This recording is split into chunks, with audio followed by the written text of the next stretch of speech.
Fala galera do Magic and Roll, hoje a gente tem um convidado ilustre, especialíssimo aqui, grande Pirula, que eu acompanho há muito tempo no YouTube, antes mesmo de eu ter canal. Pirula, prazer estar aqui. Azar seu. Parecendo um programa de televisão. Agradeço né? bastante.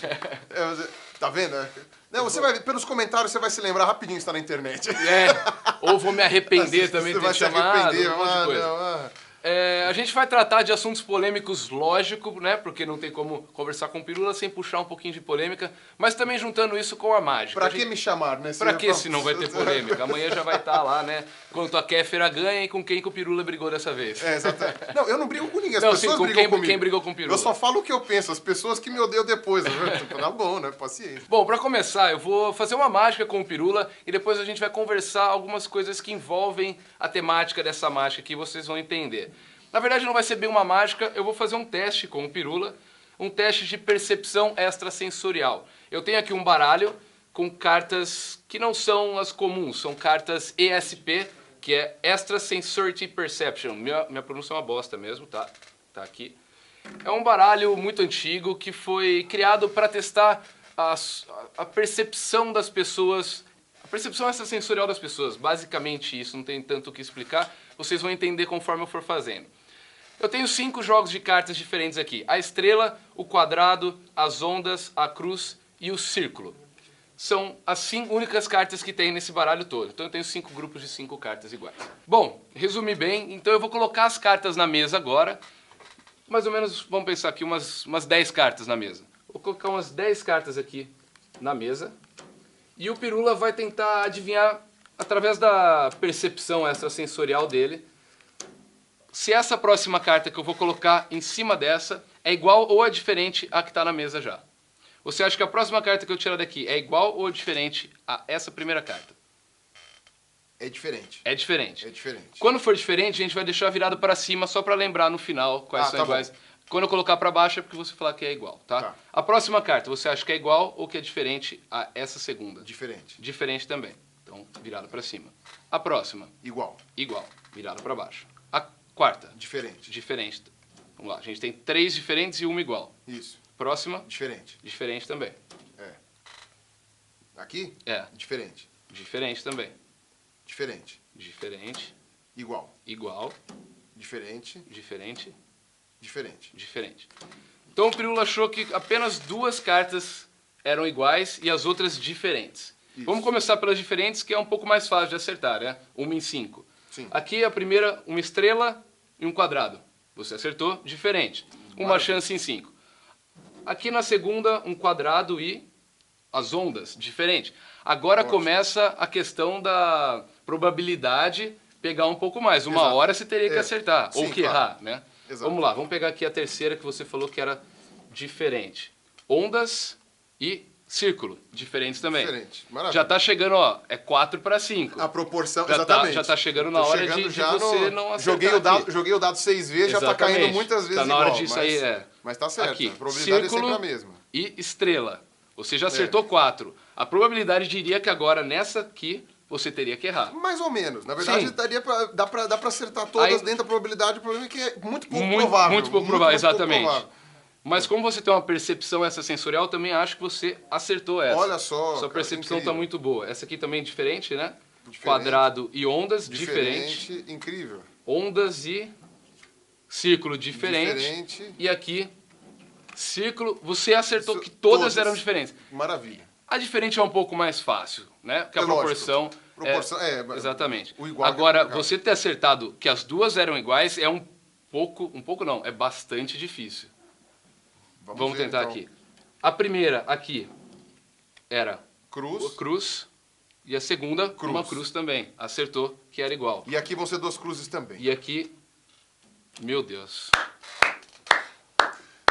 Não foi combinado. Olha só. Não foi combinado isso. Bom, galera, voltando aqui pro vídeo, a gente teve uma invasão aqui no meio da gravação, mas eu vou contar pra vocês isso num próximo vídeo que vai ao ar. Eu vou explicar o que aconteceu, quem que invadiu o nosso estúdio aqui, a nossa gravação aqui no YouTube Space. Mas enfim, continuando a respeito daquela mágica, a respeito da percepção extrasensorial que a gente estava conversando, eu tenho uma dúvida para tirar com o Pirula.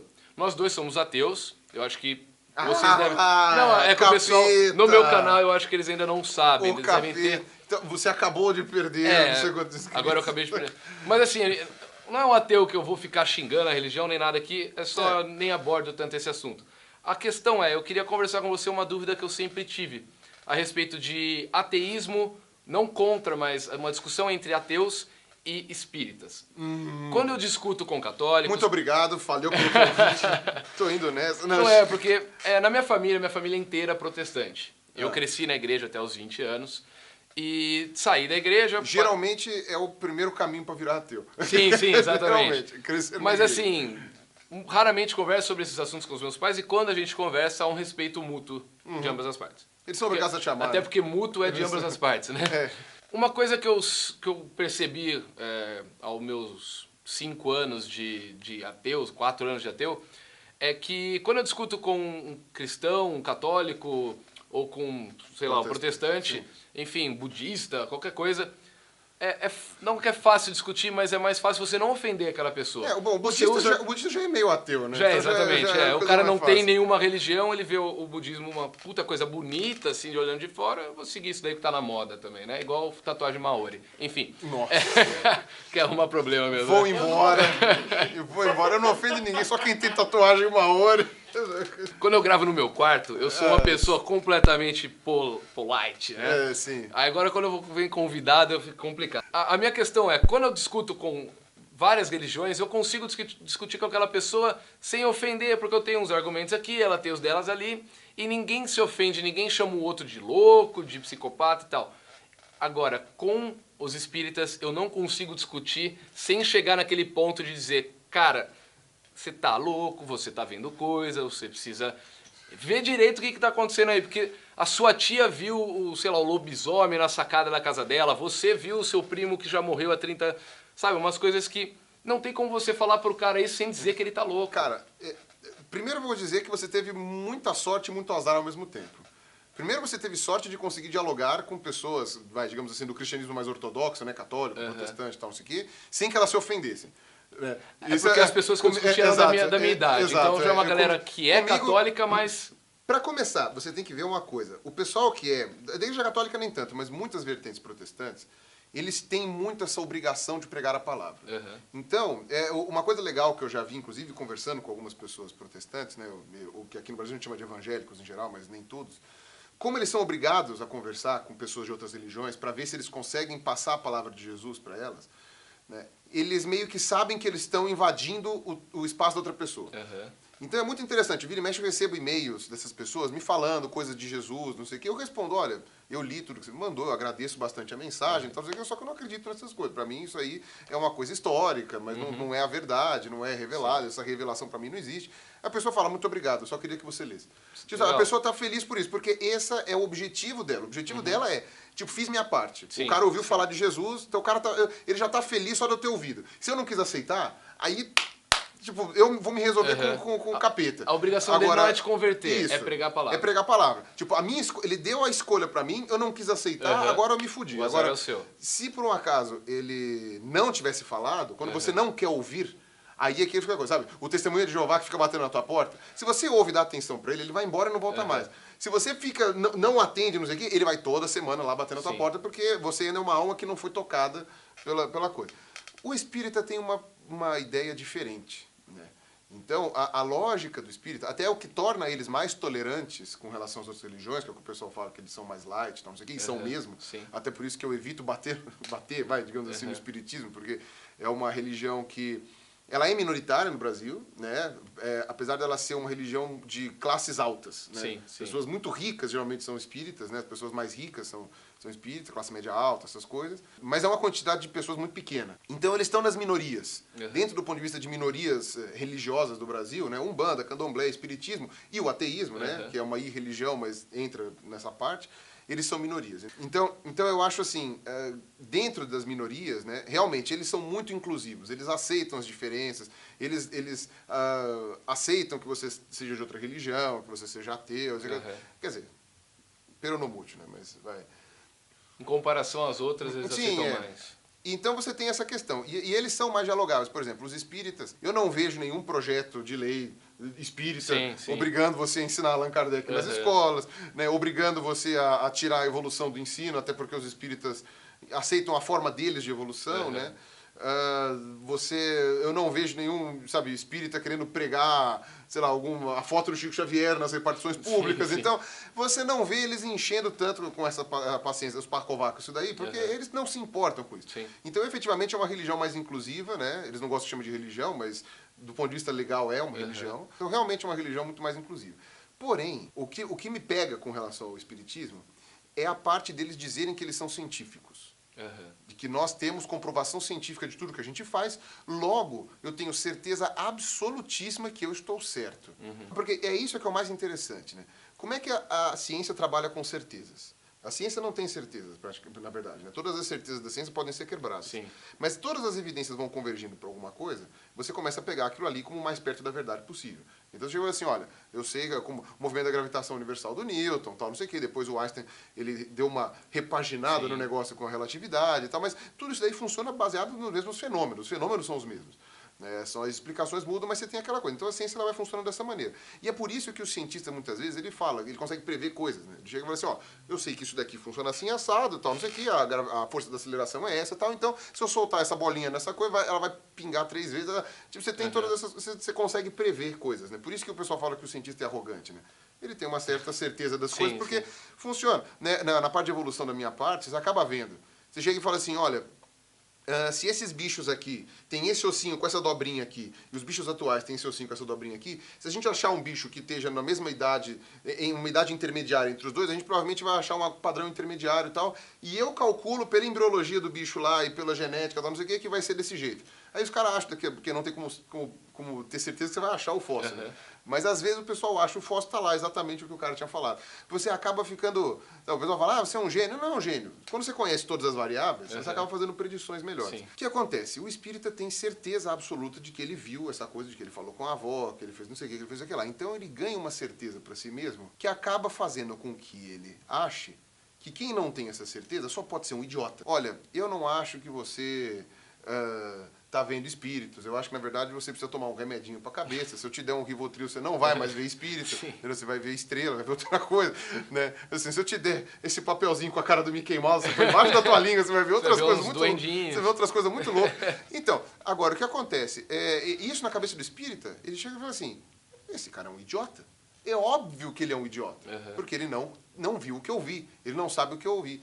Uma vez eu conversei com um amigo meu, que não era bem espírita, mas ele tinha uma espiritualidade, coisa, porque ele falou assim, eu estava na cama do quarto dele, acho que não era nem hospital, né, porque eu geralmente cama de hospital, mas ele estava na cama dele, e ele viu ele fora do corpo.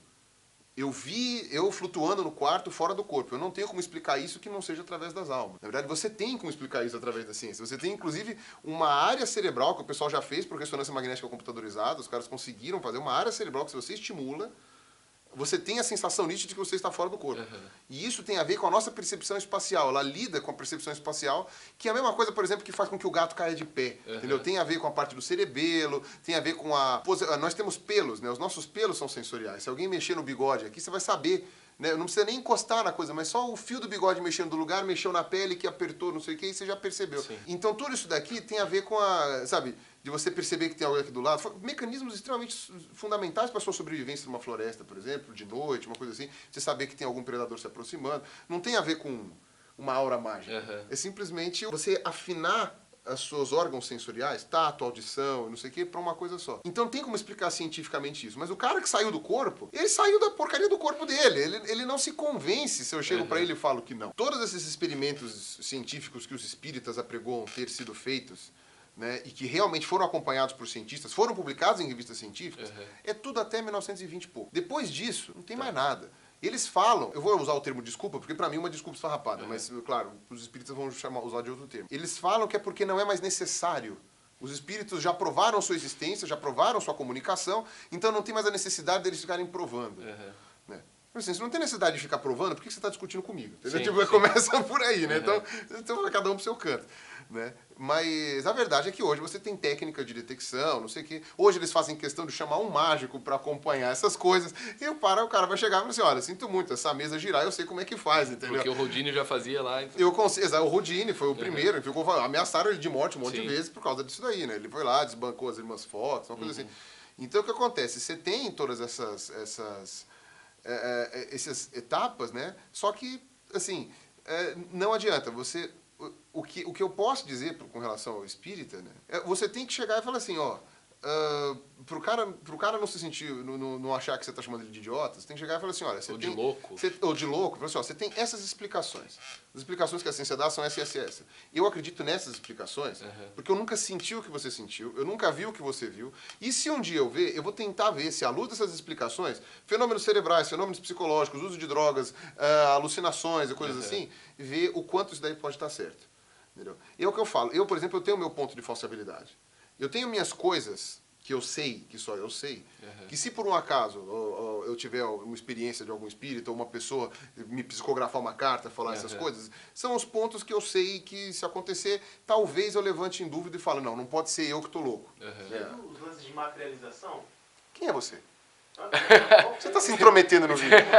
Tem uma voz. Explica essa voz aí. Fora da câmera. Vai, ateu. Os efeitos de materialização, que é tipo, eles explicam que é um ectoplasma que sai da pessoa. Ah, eu já vi. Veste daquilo Já vi. apresenta. Sim, né? Tanto é que os caça-fantasmas usam muito isso, né? Do ectoplasma, né? Ficava que ele ia esvaziando o ectoplasma dele até que ele sumia, né? Não, tem até aquela foto famosa da revista Cruzeiro, do Chico Xavier, com aqueles panos ridículos na boca lá da mulher. Porque ele fazia isso de uma coisa meio circense mesmo. Era uma coisa meio que espiritismo de palco, né? Sim. Que o Chico Xavier fazia. Porque era o que se fazia na época, né? Na década de 40, 50, né? Era uma coisa que se fazia bastante. É óbvio, no começo que surgiu o espiritismo, era uma questão de charlatanice pura e simples. Acabou, entendeu? O pessoal nem questionava que fosse real. O problema é que começou a pegar com essas pessoas que falaram, pô, mas eu vi a mamãe, mas ele falou uma coisa na carta que só a mamãe sabia. Geralmente, quando a pessoa está passando por fases mais complicadas psicologicamente. Né? Exato. É aí que acontece. Até que teve até uma entrevista com o Valdo Vieira, que foi o cara que psicografou as cartas do André Luiz junto com o Chico Xavier, né? Em que ele comentou, que ele falou que numa época, né, ele ficou puto porque essa entrevista vazou em partes e o pessoal estava dizendo que ele estava atestando que o Chico Xavier era charlatão. Mas, na verdade, é uma parte de uma entrevista em que ele dizia... Ele não negou o espiritismo em nenhum momento, não negou que realmente foi uma psicografia real, mas ele falou que, graças ao grande montante de coisas que estavam exigindo do Chico Xavier, ele falou que isso foi uma mercantilização do espiritismo. Então, ele falou assim, o Chico não tinha como saber todas aquelas coisas, porque não tinha como ele ter recebido tantos espíritos ao mesmo tempo em tão pouco tempo. Então, muitas dessas cartas eram genéricas, não diziam nada, porque o Chico simplesmente não tinha como psicografar tudo aquilo. Né? E ele falou que muitas vezes ele recebia ajuda, né, de vizinhos, parentes, não sei o que, da pessoa que morreu. Então você chegava e falava assim, mas o cara mandava uma carta para ele, falava assim, olha, morreu o filho da minha vizinha, e ele chamava assim, assado, ele falava desse jeito, o apelido dele era esse, tal, não sei das quantas, e aí o Chico Xavier psicografava já com todas as noções. Né? Então é óbvio, eu tô falando isso aqui, os espíritos que estão assistindo estão se remoendo na cadeira, estão arrancando, que absurdo, não é nada disso, meu Deus, tal. E eu tenho até um exemplo da minha família, né? Porque a minha família materna é de Uberaba, e o Chico era de Uberaba, quer dizer, ele não era de Uberaba, mas eu fiz sucesso lá, né? Então, teve até carta psicografada da minha bisavó, pra minha bisavó, do irmão dela, tal, não sei das quantas, que tá tudo errado. Não é que tá tudo errado, os apelidos estão certos, o nome das pessoas estão certas, mas o que as pessoas de Uberaba não tinham como saber, porque a minha bisa já morava aqui em São Paulo, chutou e errou, entendeu? Chutou pra fora do gol e errou, entendeu? Então, minha mãe, ela é espiritólica, né? Ela segue espiritismo e catolicismo, assim, daquele jeito bem brasileiro, né? E a minha mãe mesmo falou, gente, mas o Chico psicografou isso, mas a vovó não estava desse jeito, sabe? Então, você vê que você tem uma questão do acolchão que você explica de outra forma.